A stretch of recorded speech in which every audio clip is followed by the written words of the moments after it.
Our next speaker will give you an update on a tragic thing that is happening to our state. For the third time, the mining interests in this state are bringing defective rules up for a vote before the legislature. It's crazy that they're doing this. We've defeated them twice by large margins, and they're bringing essentially the same rules up again for the third time. So I'd like to introduce to you one of the people who has been there for every meeting and has been a big influence on the defeat of these rules in the past, Hendrik Gideonse. Can you hear me okay?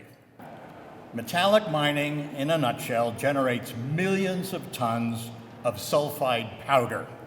That powder must be protected from air and water in perpetuity, not just for 20 years, or 50, or 100, but forever.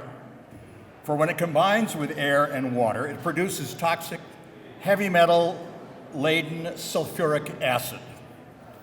The folly of storing that powder underwater in lagoons, tailings ponds, or so-called acid mine waste units is no place better illustrated in North America by those pictures of the Colorado Animas River flowing gold, or British Columbia's Mount Polly.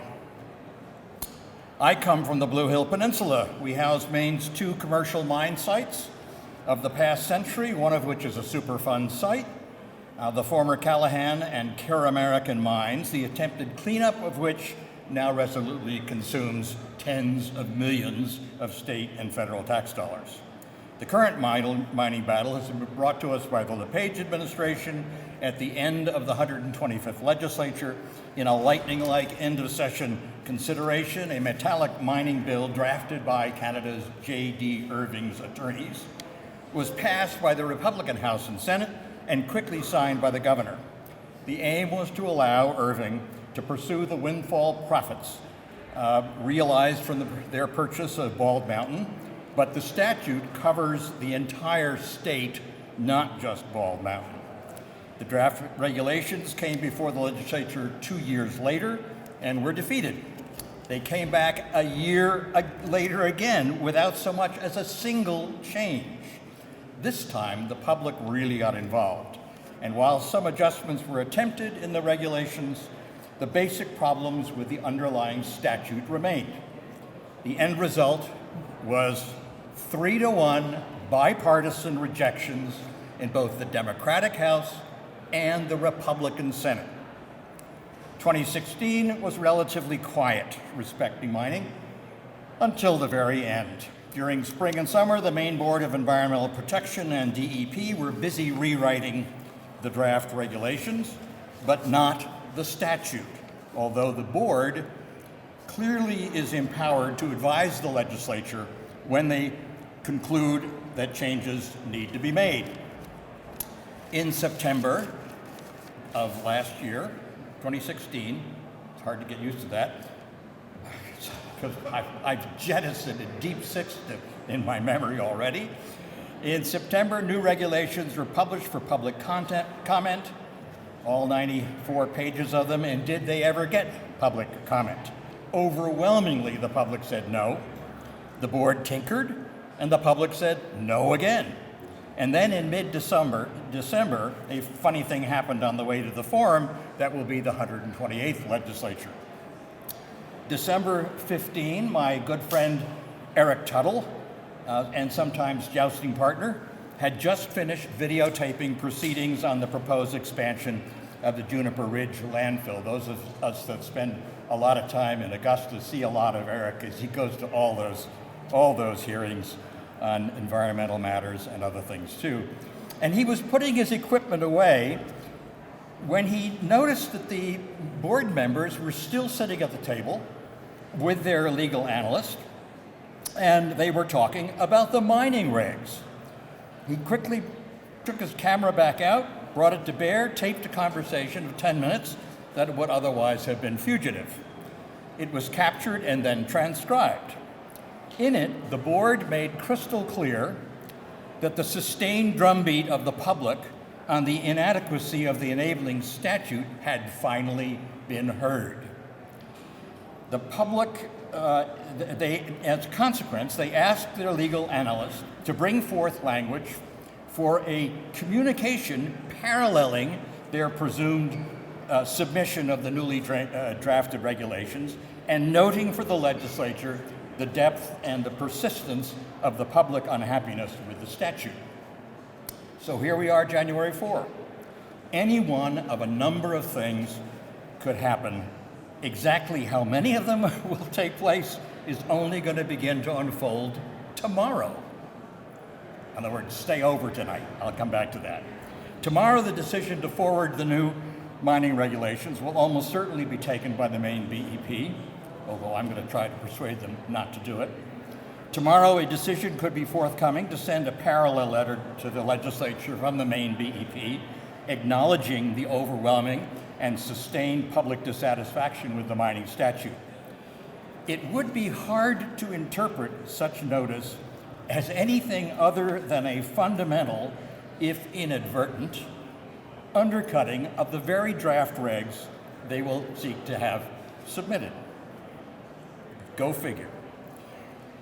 Third, alternative bills could be submitted repealing the flawed mining statute altogether and/or establishing an entirely new framework for considering how and whether Maine should go about drafting scientifically and technologically up-to-date standards for metallic mining in Maine, and/or banning mining altogether, although that last idea would really be ill-advised because of NAFTA, which would have unintended and hugely costly implications for the state. Why? Because J.D. Irving could argue, we bought the mountain with our profit in mind. You've now changed the rules, and by doing so, we can sue you, Maine, for our lost profits. That's one of the things that NAFTA does about our sovereignty. Could go into that, but I'm not. Tactical considerations concerning other issues are going to compete for attention, and they'll almost certainly affect how much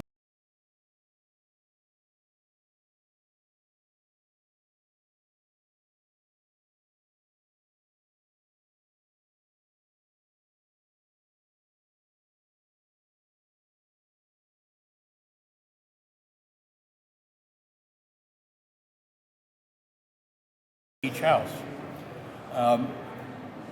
The issue of gubernatorial legislative relations will weigh heavily. The delicate balances in both houses are a factor. The composition of the House and Senate, and the House and Senate chairs of the Joint Standing Committee on Environment and Natural Resources are likely to be key factors. And finally, in several ways, as is now apparent, the election results highlighted the state's failure to address many needs and concerns of rural Maine. Addressing them or creating a mechanism for doing so may be a necessary precursor to achieving mining regulations which fully protect Maine's most valuable natural resource, its water, and its many forms: rivers, streams, lakes, ponds, aquifers, wetlands, seas. Sum it all up, what we know for sure is that we, the public, must pay close attention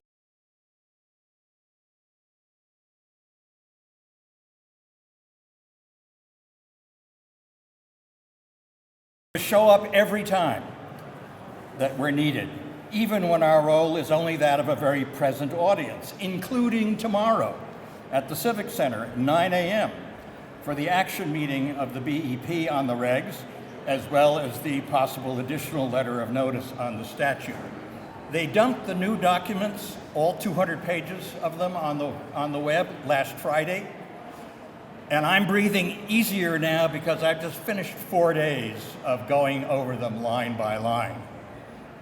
And we're going to a meeting able to make oral comments, but permitted to submit written comments only with the permission of the chair. We'll see how that unfolds.